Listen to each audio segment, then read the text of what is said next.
How's it going, everybody? I'm Steve, and welcome back to my channel. So there's actually a community challenge happening right now from Huck's Pop Culture Cafe. Huck is a good friend of mine. He's he's part of the Collectors Club, and I have to give a shout out to these guys because they mean so much to me. That's Mega Mike, the movie man. He's in this club. It has Derek from Convicted Cinephile, and also Tim Talks Talkies. I talk about Tim all the time.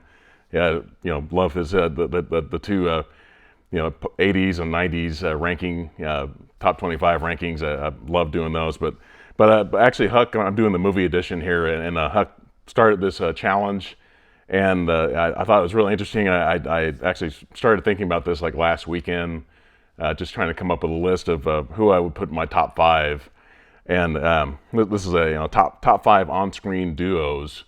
And I actually have two honorable mentions here. One is obviously, I think the most obvious one would be the dynamic duo, which is Batman and Robin.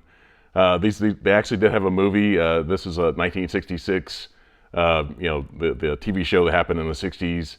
This movie was actually shown in theaters, and I've got obviously the Batman box set here. So I thought that was too on the nose, so I didn't want to do the dynamic duo, but also I have another honorable mention here. It's this classic lineup from 1980. You've got the Blues Brothers. This was a SNL sketch that actually they made into a movie. I think it was like the first SNL movie. They did several after this. Obviously Wayne's World, Wayne's World 2, so many great movies. Well, some really great, some not so great, but a lot of good ideas, a lot of funny stuff. But yeah, the Blues Brothers. You've got John Belushi, he's passed away now, and Dan Aykroyd, if you know Ghostbusters, he's one of the Ghostbusters. But I love this. They're on a mission from God. I just love the theme of it. It's comical. It has a lot of classic R&B artists, from blues artists from yesteryear, from the '70s, and with John Landis.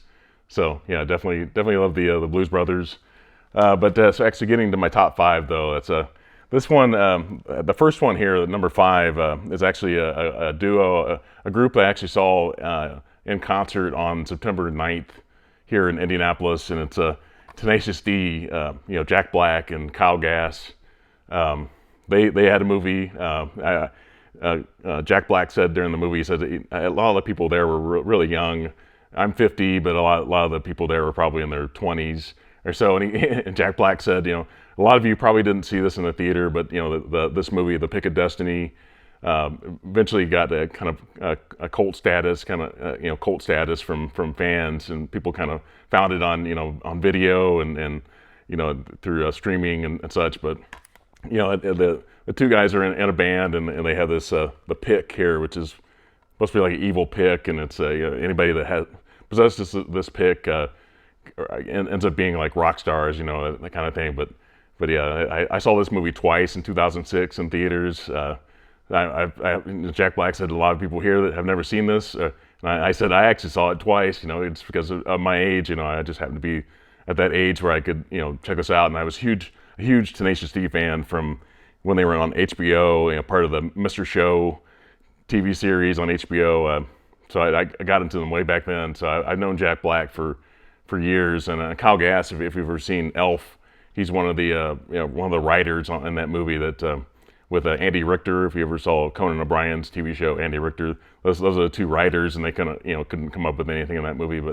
But yeah, I consider Tenacious D really. I think they kind of saved my life in some ways, and that's probably why I think these guys are so great. Because in 2001, following 9/11, I remember listening to their debut comedy album, and it really got me through that time period. And so they're my heroes. So I've got to put them at number five.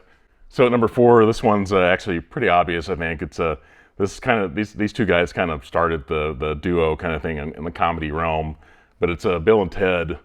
They've got two movies here. They actually did have a third movie that's not that great in my opinion, but some people might like it. But this is when they were young and kind of cocky at the time. But they made another movie a few years ago that these guys were Keanu Reeves and Alex Winter are definitely way too old to play these characters now. But back in the late '80s, early '90s, they were great in this movie. They're time travelers basically, even though they're not they don't really know what they're doing necessarily, as far as them just kind of going through time and meeting all these iconic characters over the years. So yeah, definitely number 4. I've got Bill and Ted.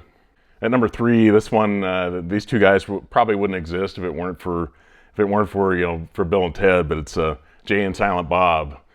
These guys have actually been in a lot more movies than Bill and Ted ever were. But Jay and Silent Bob, you've got Jason Mewes, this guy, and obviously Kevin Smith, the film director that did the iconic Clerks movie. But they've done, these two characters have been in so many movies. I can't even remember how many movies they've been in. They had like a cartoon at one time, but they've made cameos in some movies too. But definitely a great comedy troupe. But Clerks and Chasing Amy, Dogma, some really good movies. Mallrats is okay. That movie kind of flopped at the box office, but some people have kind of found that movie has more of a cult following now. But Jay and Silent Bob, number 3. So at number 2, these two guys made 4 movies together. It's Lethal Weapon. You've got Mel Gibson, Danny Glover. You've got Martin Riggs and Roger Murtaugh. Great lineup here. That's definitely when they first started in the first movie, they definitely didn't get along that well. But then they obviously made 3 other movies, and they're actually a great duo. They've got each other's back. Murtaugh was on in a bathroom with a bomb connected there, and it was Martin Riggs that got him out of there, and they became great friends. So I definitely have to put this on one at number 2. So at number 1, this one that's I've heard some. I haven't watched any of the videos other than Huck's original video, but obviously this one's a pretty common one, I think. But it's I'm going by the first Star Wars, but I'm not going with the one that Huck went with, which I think is what makes a lot of sense. But obviously this movie has a ton. The original 1977 Star Wars had so many duos in it. Basically, you can definitely count probably 4 different duos in that movie. But obviously, just honorables. It's not my number 1, but my honorables would be obviously Han and Chewie. Definitely great friends. If you've read a lot of the Star Wars books, those two guys have gone through the galaxy, and obviously Han Solo is one of the few people that as far as humans, that can understand what Chewie's saying. C-3PO can understand him, and if you're a Wookiee, you can understand Chewie. But also have Luke and Obi-Wan Kenobi. You can consider that to be kind of a duo in some ways, and also you have C-3PO and R2-D2. You can consider that to be a duo. But my favorite duo is obviously Han Solo and Luke Skywalker, and especially from this movie. You got so many great things here. But obviously Han decided to come back and help the rebels, and he's the one that landed the shots to get rid of the 2 TIE fighters that were there with Darth Vader. Got them out. Basically took out those 2 guys, and Vader goes spinning off into space, and that freed Luke up to get his shot off and destroy the Death Star in the first movie. Obviously you have that classic scene where Han and Luke they go into the Millennium Falcon, and they one goes upstairs and the other one goes downstairs, and they're shooting all the TIE fighters out of the sky. That's a classic scene. I think I probably like Han and Luke more than Han and Chewie, just because obviously they both speak English. You can understand what they're both saying, and I think they're just a great classic duo there. So obviously Han and Chewie makes the most sense as far as their friendship, as far as being a duo. But I've always liked Han Solo and Luke Skywalker more. Obviously in Return of the Jedi, it was Luke Skywalker that came up with the idea to free Han from carbonite from Jabba's palace.